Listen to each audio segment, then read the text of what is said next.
experience every moment through our voice.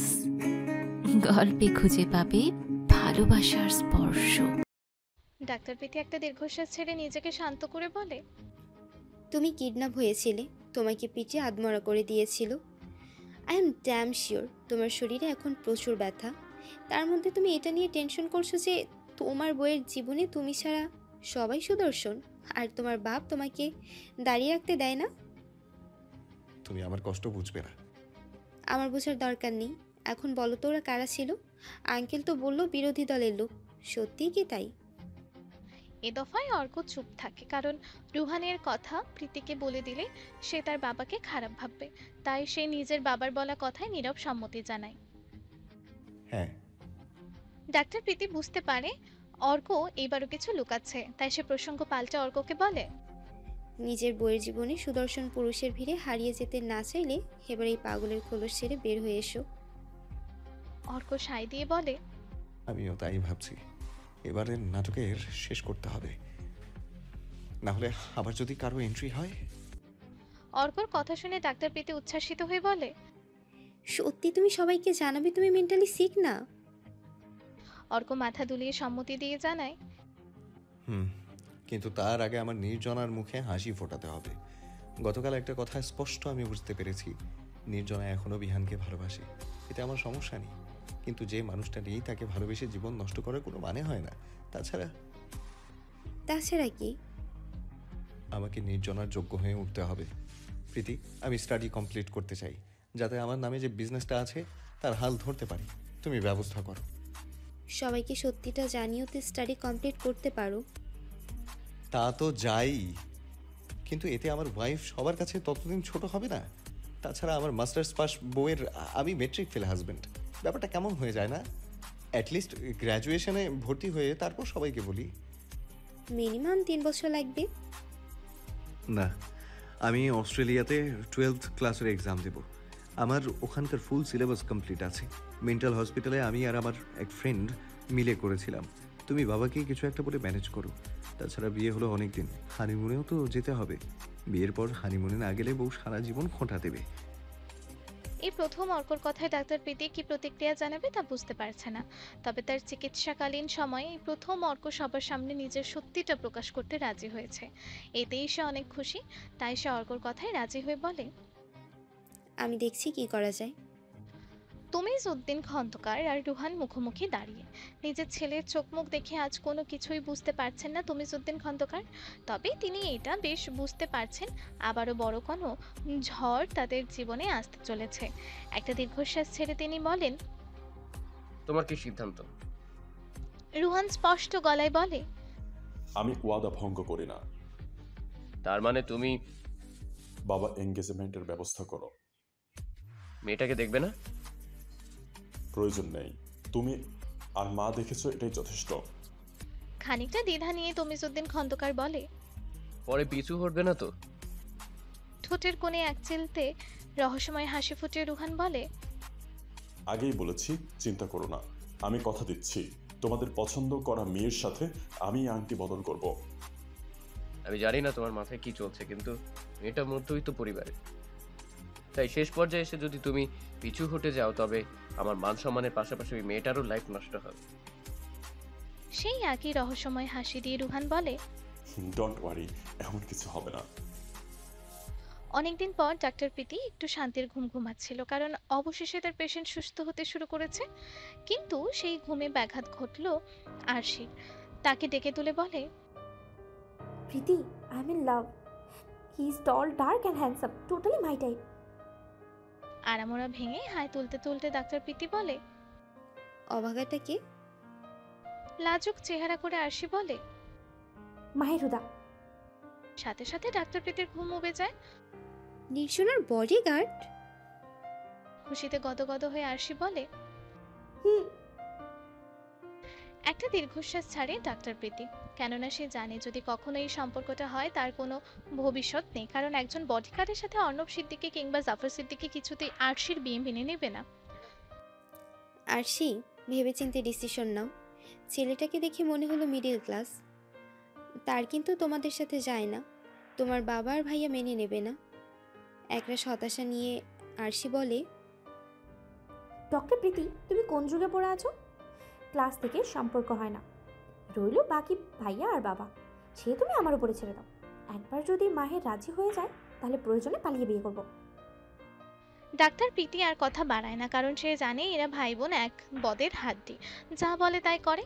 তার তো মায়া হচ্ছে মাহেরের ওপর। বেচারা আরশির ভালোবাসার পাগলামির খেসারত যে কিভাবে দিবে কে জানে। নতুন ফুল ফুটলে যেমন তার আশেপাশে যেমন মৌমাছি ঘুরঘুর করে, ঠিক তেমনি আরশি মাহেরের আশেপাশে আর অর্ক নির্জনার আশেপাশে ঘুরঘুর করছে। দুই ভাই বোনের এই নবপ্রেমে সবচেয়ে বেশি জ্বালায় পড়েছে ডক্টর প্রীতি। আজকাল তার নিজেকে মানসিক ডাক্তারের চেয়ে বেশি প্রেম রোগ বিশেষজ্ঞ বলে মনে হচ্ছে। এদিকে আরশির দিকে ফিরেও তাকাচ্ছে না মাহের। নানা বাহানায় যখন তখন সে মাহেরের রুমে চলে যাচ্ছে, তার সামনে আসছে, কিন্তু মাহের তার সামনে মাথা নিচু করে দাঁড়িয়ে থাকে। অন্যদিকে অর্কর অবস্থা আরও শোচনীয়। রুহানের ঘটনার পর নির্জনা নিজেকে আরও গুটিয়ে নিয়েছে। সে প্রায় রুম থেকেই বের হয় না, আর যথাসম্ভব অর্ক থেকে নিজে দূর রাখে, কারণ তার মনে হচ্ছে সে কাছে গেলেই রুহান অর্কর ক্ষতি করে ফেলবে। অর্ণব তার দলের কয়েকজন ছেলের সাথে নিজের ঘরে মিটিং করছিল। তখনই ডাক্তার প্রীতি দরজা ঠেলে ঝড়ের মতো ভেতরে এলে অর্ণব কিছুটা অপ্রস্তুত হয়ে বলে, এ কি, আপনি এখানে দরজা নক করে ম্যানেজ জানেন না? ডাক্তার প্রীতি চিৎকার করে বলে, হাউ ডিয়ার ইউ! আমার চিকিৎসা ইন্টারফেয়ার করার সাহস আপনার কি করে হয়? আমাকে ম্যানার্স শেখাচ্ছেন? আপনার নিজেরই তো কোনো ম্যানার্স নেই। আপনি আঙ্কেলকে বলেছেন অস্ট্রেলিয়া ট্রিপ ক্যান্সেল করতে? আপনার কোনো আইডিয়া আছে অর্কর মেন্টাল হেলথের জন্য এখন বাইরে ঘুরতে যাওয়া কতটা জরুরি? অর্ণবের চেলাপেলাদের মুখ হাঁ হয়ে গেছে। কোনো মেয়ে যে বাংলার আদর্শ যুবনেতা ইফতেখার অর্ণব সিদ্দিকীর সাথে এইভাবে কথা বলতে পারে তা তাদের ধারণার বাইরে। অর্ণব নিজের মুখটা গম্ভীর করে বলে, ডক্টর প্রীতি, বিহেভ। আমি যা করেছি ভেবে চিন্তা করেছি। তাছাড়া সামনে ইলেকশন, অপোজিশন যে কোনো চাল চালতে পারে। আমি কোনো রিস্ক নিতে চাই না। ডাক্তার পেতে বুঝতে পারে এই গোয়ার গোবিন্দ লোকের সাথে তর্ক করে লাভ নেই, কিন্তু এটাকে ছেড়ে দেওয়া যায় না। তাই সেন্টার টেবিলে রাখা পানি ভর্তি জগটা তুলে জগের ঢাকনা খুলে সম্পূর্ণ পানি অর্ণবের উপর ছুঁড়ে চিৎকার করে বলে, to hell with your manners, to hell with your election. এরপর যেভাবে এসেছিল সেইভাবেই ঝড়ের গতিতে বের হয়ে যায়। অর্ণব এতটা হতভম্ব হয় যে প্রতিক্রিয়া করতেই ভুলে যায়। ভাই, মেয়েটা মনে হয় আপনাকে ভালোবাসে। মিরাজ নামের দলের এক ছেলের কথায় হুঁশ ফেরে অর্ণবের। মুখ মুছে সাদা পাঞ্জাবি থেকে পানি ঝেড়ে মিরাজকে ধমকে ওঠে সে। কি যাতা বলছিস? কিন্তু মিরাজও দমে যাওয়ার পাত্র নয়। সে তার আর একটা যুক্তি প্রদান করে, না ভাই, আমি সত্যি বলছি, যেখানে আপনার জন্য হাজার হাজার সুন্দরী মেয়ে পাগল, সেখানে এই মেয়ে আপনার সাথে ঝগড়া করছে। আমি 100 ভাগ নিশ্চিত সে আপনার সাথে এসব করছে শুধুমাত্র আপনার অ্যাটেনশন পাওয়ার জন্য। তাই তো নানা বাহানায় কেমন বারবার আপনার সামনে চলে আসছে। গলার স্বর জোরালো করে অর্ণব বলে, আরে না, ডক্টর প্রীতি আমাকে পছন্দ করে না। মিরাজও তার স্বরটা পাল্টা জোরালো করে, ভাই, মেয়েরা বাইরে এক ভিতরে আর এক। মুখে বলছে আপনাকে সহ্য হয় না, বকাঝকা করছে, আসলে আপনাকে অনেক বেশিই ভালোবাসে। দলের আরেক ছেলেও মিরাজের কথায় তাল মেলায়। মিরাজের কথা আমি সহমত ভাই। নাটক সিনেমায় দেখেন না, নায়িকা একজন আরেকজনকে দেখতে পারে না, সারাদিন ঝগড়া করে, কিন্তু আসলে মনে মনে একজন আরেকজনকে ভালোবাসে। আমার আম্মাও আমার আব্বারে সারাদিন বকে, কিন্তু আমার আম্মা আমার আব্বারে হেব্বি ভালোবাসে। আমার মনে হয় এই ডাক্তার ম্যাডামও আপনারে ভালোবাসে, তাহলে আপনারে শুধু শুধু বকাঝকা করব কেন? নিজের চেলার এই কথা ফেলে দিতে পারল না অর্ণব। কোথাও না কোথাও তারও কথাগুলো সত্যি মনে হলো। এদিকে মিরাজ নিজের যুক্তি চালিয়ে যায়, তবে ভাই যাই বলেন, এসব মেয়েরা খুব সংসারী হয়, ফ্যামিলি জুড়ে রাখে। ইনি যদি আমাদের ভাবি হয় তবে কিন্তু ভালোই হবে। তাছাড়া ভাই, আপনার এখন বিয়ে করে নেওয়া উচিত, তাহলে সব ফালতু মেয়েরা আর আপনাকে এত জ্বালাবে না। অর্ণব নিশ্চুপ হয়ে কিছু একটা ভাবতে থাকে। গভীর রাতে অর্কর ঘুম ভেঙে যায় কান্নার শব্দে। ড্রিম লাইটের নীল আলোতে সে দেখতে পায় তার প্রেয়সীর বিমর্ষ বিধ্বস্ত রূপ। নির্জনা রুমে রাখা ডিভানে বসে গলার লকেটটা আঁকড়ে ধরে কাঁদছে আর হেঁচকি তুলে বলছে, আমার আমার জন্য সব হয়েছে, প্লিজ প্লিজ আমাকে মাফ করে দাও। অর্ক ধীর পায়ে নির্জনার পাশে গিয়ে বসে, তার কাঁধে হাত রাখে। অর্কর উপস্থিতি টের পেয়ে নির্জনা কান্না বন্ধ করে বলে, সরি, আমি আমি তোমার ঘুম ভাঙাতে চাইনি, আসলে হঠাৎ বিহানের কথা মনে পড়ে গেছে তাই। অর্ক মুচকি হেসে বাচ্চাদের মতো করেই বলে, ইটস ওকে, সরি বলতে হবে না। তোমার তার জন্য খারাপ লেগেছে তাই তুমি কান্না করেছো। যেমন আমার মায়ের জন্য খারাপ লাগলে আমি কান্না করি, ঠিক তেমনই। এখন আমার মাথায় একটু হাত বুলিয়ে দাও তো। বলেই সে নির্জনার কোলে মাথা রাখে। মৃদু হেসে নির্জনা অর্কর মাথায় হাত বুলিয়ে দিয়ে বলে, কত কঠিন একটা জিনিস কত সহজে বুঝে গেলে তুমি। মাঝে মধ্যে ভাবি, আমি যদি অন্য কাউকে বিয়ে করতাম তবে সে কি বিহানের ব্যাপারটা এতটা নর্মালি নিত যতটা তুমি নিয়েছো। তোমার মেন্টাল এজ 11 হওয়াতে ভালোই হয়েছে, তুমি বিহানকে হিংসা করো না। চোখ বন্ধ করে অর্ক মনে মনে বলে, তুমি যদি জানতে বউ, তোমার পুরানো প্রেমিকের জন্য হিংসায় আমার মাথা ফেটে যাচ্ছে। তবে আজকেই শেষ। কাল থেকে তুমি আমার এমন রূপ দেখবে যে কনফিউজড হয়ে যাবে আমি সুস্থ না অসুস্থ। তোমাকে এত জ্বালাবো যে বিহানের কথা মনেই পড়বে না। সরি বিহান, তুমি বেঁচে থাকলে আমি নির্জনা আর তোমার মিল করাতাম, কিন্তু এখন তুমি নেই, তাই আমাদের মাঝখান থেকে তোমাকে সরে যেতেই হবে। কেননা আমার বইয়ের অন্য পুরুষের প্রেমে পড়া বারণ। আরশি, আমি বলছি সহজ কিছু করো, ভালো হবে।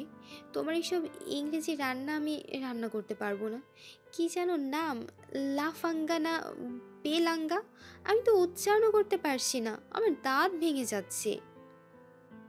ডাক্তার প্রীতি আরশিকে রান্নায় সাহায্য করার সময় কথাগুলো বলছিল, কিন্তু আরশি পূর্ণ আত্মবিশ্বাসের সাথে বলে, আহা প্রীতি, এতটাও কঠিন না। লাসানিয়া আলা বোলোগনেস, এটা ইতালিয়ান রেসিপি, কিন্তু আমি একটু ঝাল দিব। মায়ের মতো রাফ অ্যান্ড টাফ ছেলেরা একটু ঝাল পছন্দ করে। তাহলে শুটকি ভর্তা করে দাও, এসব লাফাঙ্গা বানানোর কি দরকার? মুখ ভার করে আরশি বলে, হবু হাজব্যান্ডের জন্য প্রথম কিছু বানাবো, একটু ইউনিক আর স্পেশাল না হলে চলে। অন্যদিকে ফিরে ডাক্তার প্রীতি বিড়বিড় করে বলে, তোমার ইউনিকের চক্করে না বেচারা আবার অল্প বয়সে পটল তোলে। তখনই একটা মেয়েড এসে বলে, ডাক্তার ম্যাম, আপনাকে অর্ণব স্যার ডাকছেন। ডাক্তার প্রীতি ভ্রু কুচকে মনে মনে বলে, ওই বজ্জারটা আবার আমায় কেন ডাকছে? মতলব কি? নিশ্চয়ই আবার কোনো ম্যানার শিখাবে। এরপর আরশিকে উদ্দেশ্য করে বলে, আমি সব কেটে কুটে রেডি করে দিয়েছি, তুমি রান্নাটা করে ফেলো। কাপড়ে মরিচ আর তেল পড়েছে, এটা পাল্টে তোমার ভাইয়ের সাথে দেখা করতেই আসছি। আর একটা কথা, ডোন্ট বার্ন দ্য কিচেন। আরশি মাথা নাড়িয়ে সায় দেয়। ডাক্তার প্রীতি বের হওয়ার সময় মাহেরকে দেখতে পায়। সে মাহেরকে উদ্দেশ্য করে বলে, মিস্টার মাহের, আপনার কি এখন কোনো কাজ আছে? মাহের মাথা নাড়িয়ে না করে। তখন ডাক্তার প্রীতি বলে, যাক, বাঁচা গেল। আপনার কাছে একটা অনুরোধ ছিল। বলুন। সিদ্দিক বাড়ির প্রিন্সেস রান্নাঘরে ঢুকেছে, রান্নাঘর চলে যাক, ধ্বংস হয়ে যাক, তাতে কোনো সমস্যা নেই, কিন্তু সে যাতে রান্না করতে গিয়ে নিজের কোনো ক্ষতি না করে সেটা একটু দেখতে পারবেন প্লিজ? না করবেন না? কিছু সময়ের ব্যাপার, আমি কাজটা শেষ করে আবার চলে আসব, প্লিজ। মাহের সম্মতি দিয়ে বলে, আপনার এতবার প্লিজ বলতে হবে না, যেহেতু আমার হাতে আপাতত কোনো কাজ নেই, আমি সেখানে যাচ্ছি। আপনি নিশ্চিত হয়ে কাজ শেষ করুন। ডাক্তার প্রীতি এবার নিশ্চিন্ত হয়ে নিজের ঘরে যায়। মাহের কিচেনে প্রবেশ করে। মাহেরকে দেখে আরশি লাজুক হয়ে জিজ্ঞেস করে, আপনি এখানে? আপনার কিছু লাগবে? না ম্যাম, আমার কিছু লাগবে না। ডক্টর প্রীতি আমাকে এখানে থাকতে বললেন। আরশি ভাবলো প্রীতি মাহেরের সাথে তাকে একান্ত সময় কাটানোর সুযোগ করে দিয়েছে, তাই সে মনে মনে প্রীতিকে ধন্যবাদ দিল, কিন্তু মাহের সামনে মুখ ভার করে বলল, আপনাকে আর কতবার বলবো আমাকে ম্যাম বলে না ডেকে আমাকে নাম ধরে ডাকুন। আমিও তো আপনাকে বলেছি ম্যাম, আপনি আমার বসের মেয়ে, আপনাকে নাম ধরে ডাকা আমার এখতিয়ারের বাইরে। মাহেরের কথা শুনে আরশি মন খারাপ করে অন্যমনস্ক হয়ে যায়। আরশি একটু মন খারাপ করে একটা উঁচু টুলের উপর দাঁড়িয়ে ক্যাবিনেটের কোনো একটা মশলা খুঁজতে থাকে।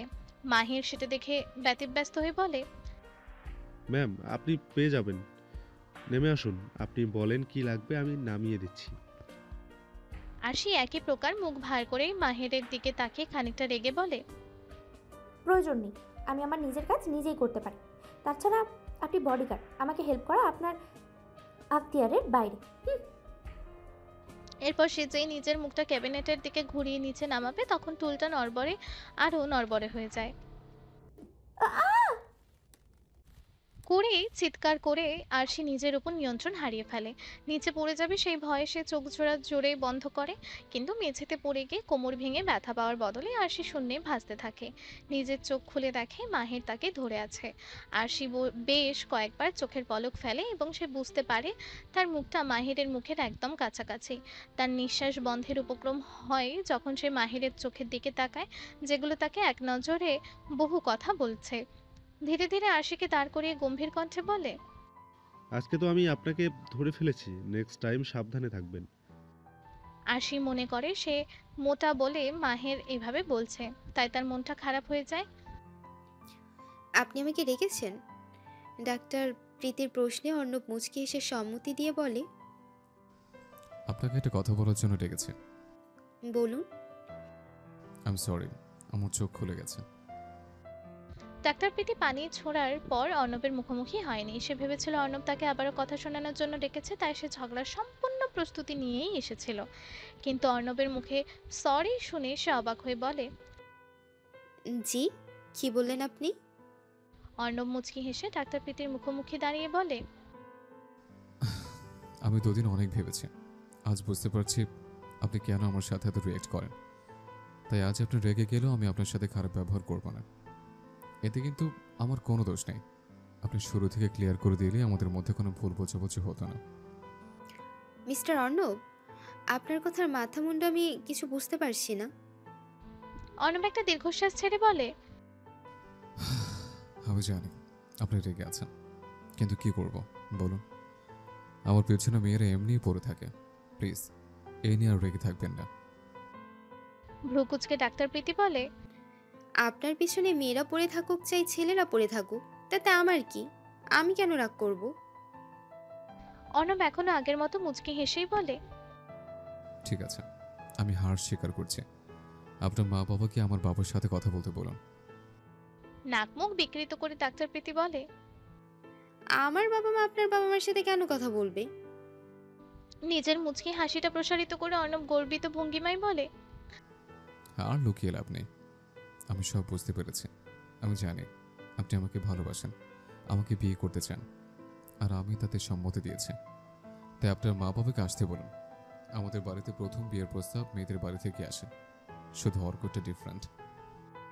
ডাক্তার প্রীতি মনে হচ্ছে কেউ তাকে 440 ভোল্টের ইলেকট্রিক শক দিয়েছে। সে নিজেকে যথাসম্ভব স্বাভাবিক রেখে বলে, আপনার কেন মনে হলো আপনার মতো self obsessed rude short temper broiler মুরগিকে আমি ভালোবাসি আর বিয়ে করতে চাই? এদিকে রান্নাঘরে আরশির অবস্থা কাহিল। বহু কষ্টে নিজের স্পেশাল আর ইউনিক রেসিপি দিয়ে রান্না শেষ করে। আপনি কি একটু টেস্ট করে দেখবেন কেমন হয়েছে? কথাটা বলেই আরশি মাহিরের দিকে একটা পিরিচের সামান্য খাবার এগিয়ে দেয়। বলেই মাহির এক চামচ খায়। কেমন হয়েছে? উৎসুক আরশির দিকে তাকিয়ে মাহির একটা মিষ্টি হাসি দিয়ে বলে, খুব টেস্টি হয়েছে ম্যাম। আপনি কিছু মনে না করলে পুরো খাবারটা আমি নিয়ে যাই। আরশি মাহেরকে না করবে? হতেই পারে না। তাই নিজের রান্না করা খাবার বাড়ির অন্য কাউকে খাওয়াতে পারবে না আর নিজে খেতে পারবে না, সেই দুঃখে বুক চেপে রেখে বিনা বাক্য ব্যয়ে খাবারগুলো মাহিরের হাতে দেয়। ঘরে ফিরে মাহির খাবারগুলোকে গুনে গুনে 5টা পলিথিনে বেঁধে ডাস্টবিনে ফেলে এক বোতল পানি খেয়ে বলে, আমি 100% শিওর বিষ খেতেও এর চেয়ে ভালো হবে। এই পলিথিন ছিঁড়ে যদি বাই এনি চান্স কোনো কুকুর বিড়াল এগুলো খায় তবে নির্ঘাত আমাকে অভিশাপ দিবে। এত লবণ আর ঝাল রান্নায় কে দেয়? আর মাংস একটুও সিদ্ধ হয়নি। এই টেস্ট যতদিন মনে থাকবে আমি আর মাংসই খাবো না। ছি! তুমি তো আমার বউ, আর বাড়ির বউরা কি সালোয়ার কামিজ পরেন না নাকি? তুমি আজ থেকে শুধু শাড়ি পরবে, কেমন?